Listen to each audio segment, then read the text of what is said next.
Welcome to my YouTube channel. Kung bago ka lang sa channel na to at true-blooded Aldab Nation ka, tama po ang channel na pinuntahan mo. Kaya considering na po kitang bagong subscriber. At huwag mong kalimutan pindutin yung bell para lagi po kang updated sa bagong video na ilalabas ko. Salamat po sa iyong pag-click sa channel na to. Talagang I had to get a private plane kasi pag sa airport ako sumakay, baka maraming makakuha ng litrato, ma-preempt yung surprise. So yun yung pinaka-safe.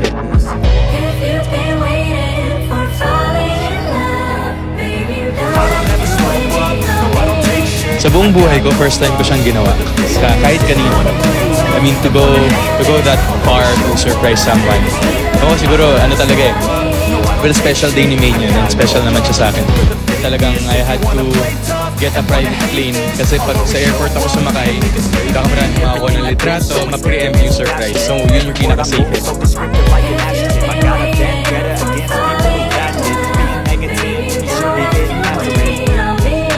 Sa buong buhay ko, first time ko siyang ginawa. Kahit kanino.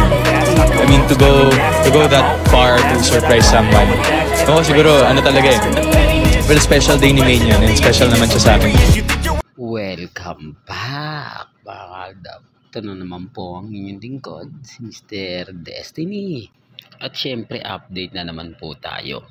Ito po yung napakagandang nababalitaan natin. Pabor na pabor nga po sa pagbabalik ni Alden Richards sa Pilipinas. Di po ba? Sabi ko nga po sa inyo, dito lang kayo sa channel ni Mr. Destiny, marami po kayong maintindihan, marami po kayong malalaman. Di po ba? Na bago natin iba to yung update na yon, ito munang video ang pag-usapan natin. Sa video na to, give and take lang naman po talaga sina Alden Richards at si Maine Polkerson. Sabi ko nga po sa inyo, si Mengay lang ang kauna-unahang ginawa ng ganyan ni Alden Richards na pasikretong nag-arkila pa po ng airplane. Di po ba? Para lang po na puntahan si Maine Polkerson sa Palawan. Kaya nga po yung beach po sa Palawan, isa po yung saksi sa totoong relasyon ni na Alden Richards at ni Maine Polkerson. Sinasabi ko lang po ito para lang po klaro. Sinasabi ko lang po ito lalo na nga po sa mga taong hindi po nila alam ang buong istorya. Hindi po nila alam ang buong kwento. Kaya nga sabi ko sa inyo, relax lang po kayo. Maging matatag, maging kampante. Malay nyo bukas sa Makalawa, di po ba? Mag-iba na yung senaryo. Mag-iba na yung buong kwento. Di po ba? Kaya nga po nandito si Mr. Destiny para ipakita yung mga ganyang video na hindi niyo po yung makikita sa iba. Tanging kay Mr. Destiny nyo lang po ito makikita. Sabi ko nga po sa inyo, kung gusto nyo pa po ng mga ganyan, balikan nyo po yung unang mga in-upload natin. Kung bakit po kami na naging kampante at kung bakit po kami naging matatag. Sinasabi ko lang po ito para lang po klaro. Sinasabi ko lang po ito para lang po sa mga taong dumadaan at bumibisita po sa channel ni Mr. Destiny.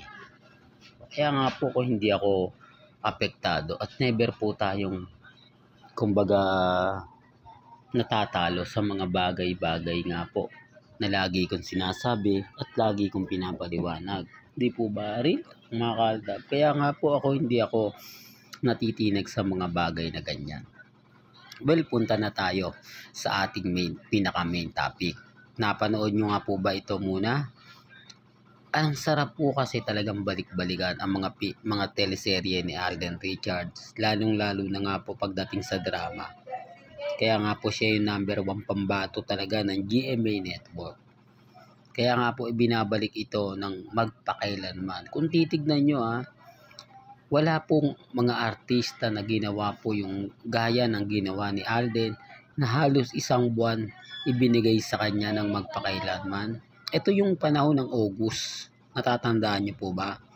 na 3 episode po ata, 4. Correct me na lang if I'm wrong.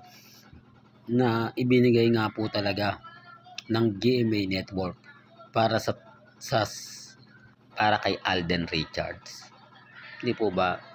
Kaya sabi ko sa inyo, may mga point na yung iba nagsasabi sa akin, ako Mr. Destiny, hindi bibitiwan yan ng GMA si Alden kasi napakahusay niya. Talagang malakas maghatak po ng viewers. Gaya naman po kasi ng sinabi ni Alden. Gaya naman po ng pinaliwanag ni Alden na pagdating nga po ng 2025, hindi na nga po siya tatanggap pa ng teleserye. Galing naman po sa kanya yan eh. At yan ay interview po mismo ng GMA Network. At syempre marami maniniwala sa akin kasi nasa video naman po yun. At sa mga maghahanap, syempre papakita natin yan. At ang po-focus nga po daw muna si Alden sa pelikula. So, kaya nga po itong mga pinapakita ko, itong mga update natin, talagang 101%. Hindi natin, kumbaga, gawa-gawa lang. Galing po mismo kay Alden Richards kasi may mga international movie nga po ito na gagawin.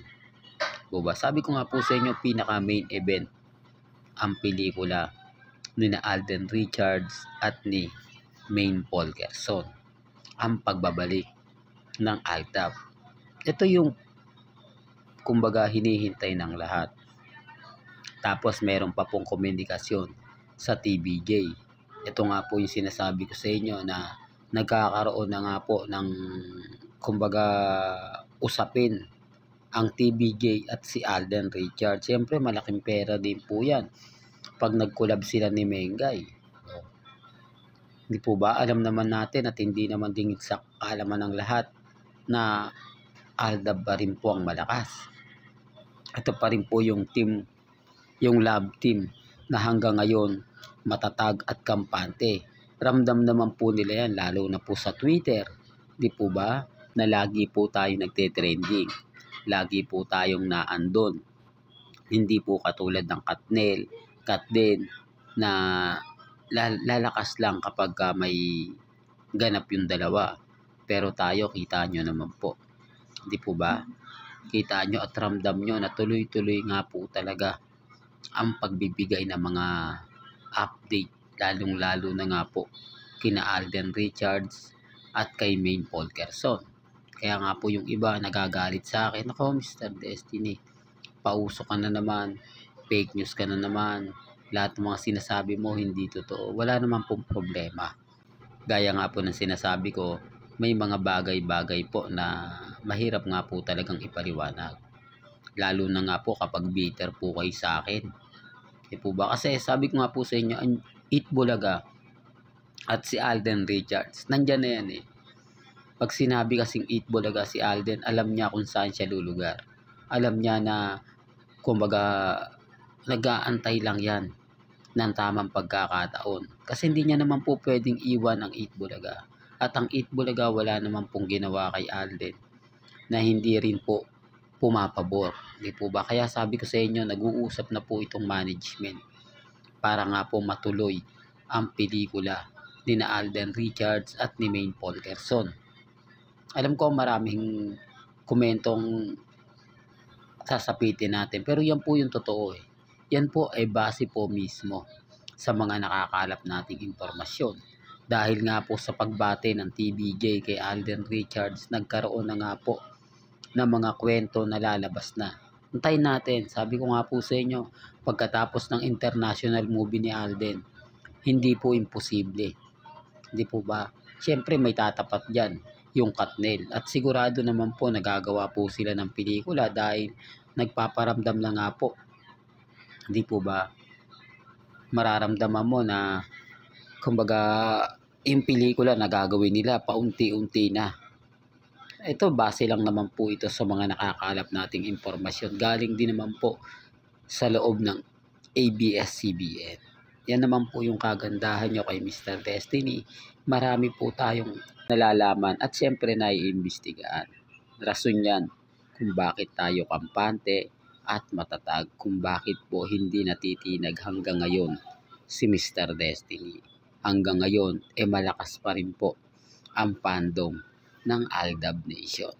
Totoo yan mga kaaldab. Well, hanggang dito na lang po ang ating latest updates. Kaya kung gusto nyo pa po ng pinaka-latest at sariwang update, abay tumutok lang po kayo dito po sa channel ni Mr. Destiny para updated po kayo sa mga bago at sa mga latest po na i-upload po natin maya-maya lang. Kaya kung bago ka lang sa channel na to at isa kang true-blooded Aldab Nation na nagmamahal kina Mengay at Tisoy, tama po ang channel na pinuntahan mo. Kaya consider na po kita bagong subscriber. At huwag mong kalimutang i-share ang mga video po natin sa mga mami, sa mga titas, at sa mga sinyo.